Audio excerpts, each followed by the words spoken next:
On paper and in practice, I am essentially nobody. I am no one. But before I continue being and doing nothing and no one, I do want to put forth an idea into the void, to just set it out there, to place it out there. Because it looks to me that if we're being honest with each other, if we're being honest completely and openly together in this, the current state of the American government can't really go back to the way it was. It's time for a big fundamental change.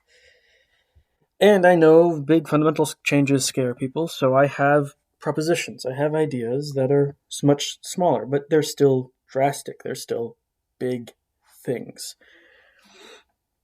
Because we need to.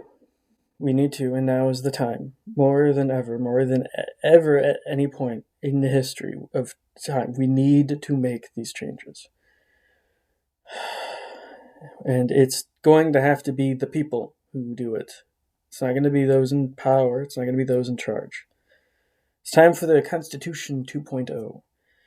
As a note, I would like to point out that there were several founding fathers who believed that the Constitution should be completely, absolutely rewritten every 200 years. That any government has to be reset to zero because it, as of that point in time, historically, would fail. Because governments fail, they fall. They fall for a lot of reasons, but the big reason, it's not what we're here for. It's not what we're here for. Maybe it is, maybe it's not. But right now, my ideas of what we need to do as a country, if we were to make a Constitution 2.0, and again, this is me being as very generous in how little to change, but we do it again, Constitution 2.0. We all come together, we all write it, we agree to it. But my big contributions, my big thoughts, and the big changes are campaigning for elected position is government paid for, government funded, and any place where campaigning happens is limited. It is restricted. Like you have your ad on TV, right? But it is your government paid for ad. And by paid for, I really mean that, it's the government, the radio station, the television station can't say no because they're in this country. So the government's actually paying them. We don't fucking give a shit about them. We don't care about them. They make enough money. They're fine. They're okay. They can afford to have one free ad that is mandated by the government for them to run. And it is limited. That is the ad involving politics that's allowed. You don't have any other ads. You don't have the slew of ads. You don't have the packs. You don't have this pack, that pack, that pack over there, that pack over there. None of that.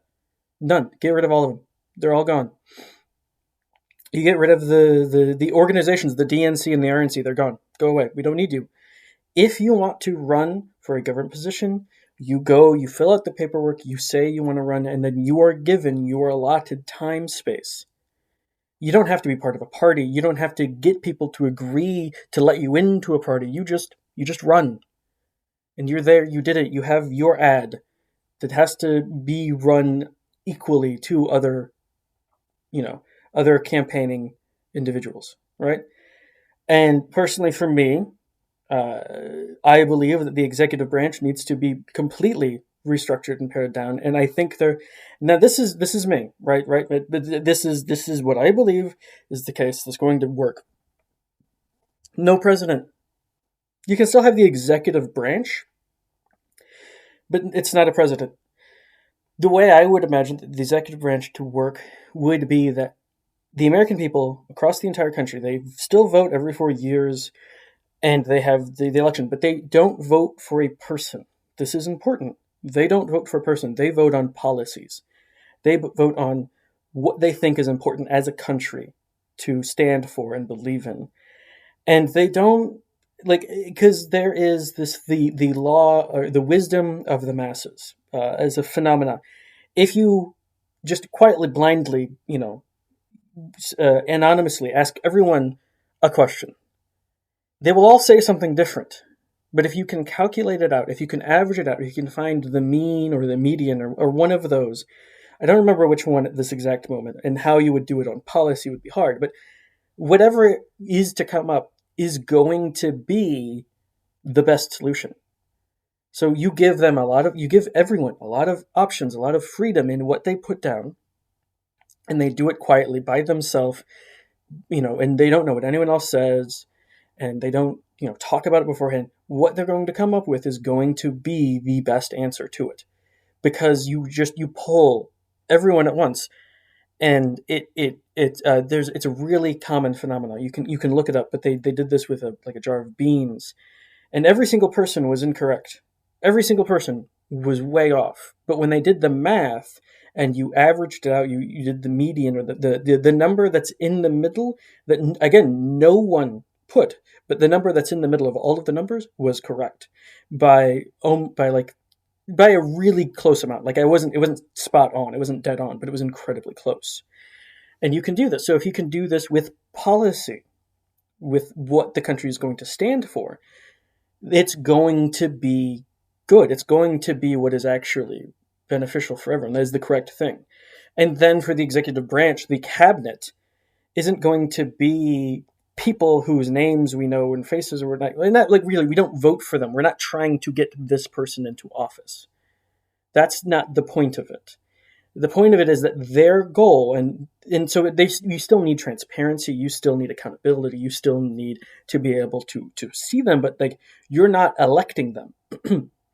They are the council of people who solely are there because they are best able to work towards that policy, those pieces of policy. So for example, hypothetically, and this is where you get the nitty-gritty difficult stuff, but you have people who want to run to work in that position. What they do is they fill out a lot of documentation that says what they are good at, what they're capable of, and what they believe in, and how well that aligns to what is voted on by the people, by the American people, is whether or not they're on the executive branch, if they're part of the executive branch. Because I believe one of the most dangerous things about people is when they vote for a person.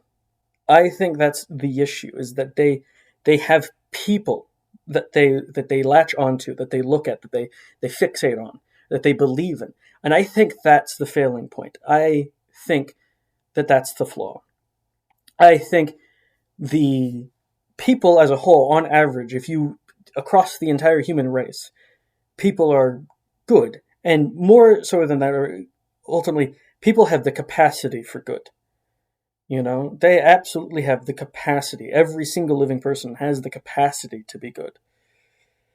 That is hard to believe sometimes for some specific individuals, but it is a truth, in that we know from psychology, from chemistry, from biology, we know it is possible for everyone to be a good, healthy part of society. We know it. But there is this thing, and it's one of those things where it is this very deep, very old thing from the entire run of human history. They pick people who are bad. That's one of the reasons why for a long time, I believe, monarchies seemed to be a good running group, because monarchies aren't picked by people, they're just chance. And so the chances of a monarch being good is honestly at times a little bit better than, whether or not they're going to get the vote. Because, let's be honest, it's been said to death countless times. The people who are capable of getting enough people together to vote for them to become president of a nation shouldn't be allowed to do that. Because there's something about them. There's something about that person that wants to, that does that thinks about it. Because if we look at it as the idea that we're all on the same spectrum, we're all on the same bell curve, the same graph paper, the same. I mean, it's a 3-dimensional graphing It's this very complex way to categorize everyone. But if we're all on it, it's a finite thing. The person who you look at and you trust and you believe, there's kind of a reason for that. There's a quality, or there's a practice, or there's a study, or like they have taken time, effort, and energy to be seen that way. They have to, because they, even if they're natural at it, to get to the level of being electable, they have to put time and energy into making sure you see them that way, and even more so they can get enough of that vote. And that means that they are focusing their time and energy on that, on being seen a specific way. Whereas the person who should be in that position is spending their time and energy doing and thinking about things that have nothing to do with how presentable they are. It's a very known thing. We know it. We know it all the time. It's like common sense. Anytime you see any joke, bit, movie, or whatever, you think about it.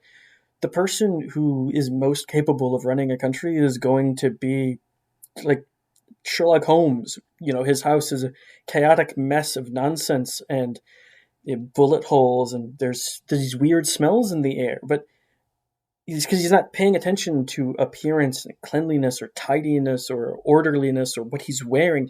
He's fixated on how to solve crimes. All of his essence, all of his existence is dedicated towards solving mysteries and crimes and catching them. And so we need someone like Sherlock Holmes, except instead of being a fictional character who solves crimes, he's like a real person who knows how government works and understands how to govern and how to create a government that would be for the people. And they're not going to be electable.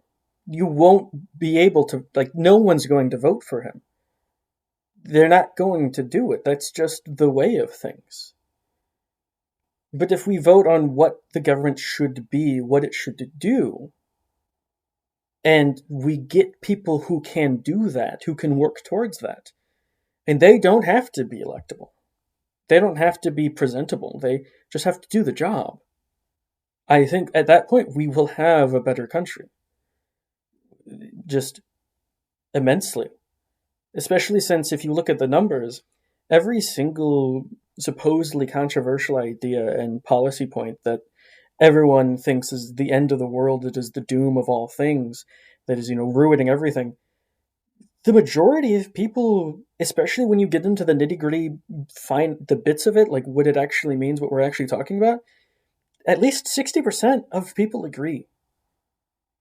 They really do. It's that you get someone up there who talks nice and likable, and they say it in a way that it makes you think that you don't agree with what everyone agrees with, and that you agree with this person, and then you vote for them. I can go into a buttload of details. I don't think I will, because this was supposed to be a short video, but I'm not capable of making really short videos, apparently. But it's just that, because if you look at really, really complex issues that are really hard to really, agree on, like abortion, most people, including, the experts and the doctors and the women, actually agree on it. It's just that you have these people who come up and they convince you that we are not agreeing on it when everyone is agreeing on it. It's the thing that Trump said, that fully born living kids are being aborted, and it's no, that's not a thing that's happening anywhere, and no one is supporting that, and no one's a proponent of that, and no one is saying that should happen. But people hear that and they go, oh, that's awful, I have to vote for him to stop that from happening. But it's something that's not happening. It's something that he can stop in an instant because it was never happening in the first place. When you have those things and people look at him and they believe him, they listen to him, that's the danger, that's the issue, that's the problem. And I'm aware that, what I'm putting forth isn't going to fix everything. But it's going to fix our biggest issues right now really quickly and really well. And that's the point. You don't have to fix everything every second of every day. No. You fix the biggest thing as best as you can and you step forward and then you walk. And then, when you have the time, when you have the energy, when you have the ability to, you fix something else. And you just keep going. No matter how small, you just keep going forward. So we won't have the perfect society. Not now, not in our lifetime, but we can still take steps towards the perfect society. And the biggest step is to not have a de facto king. And you remove the chances of having another one. Constitution 2.0.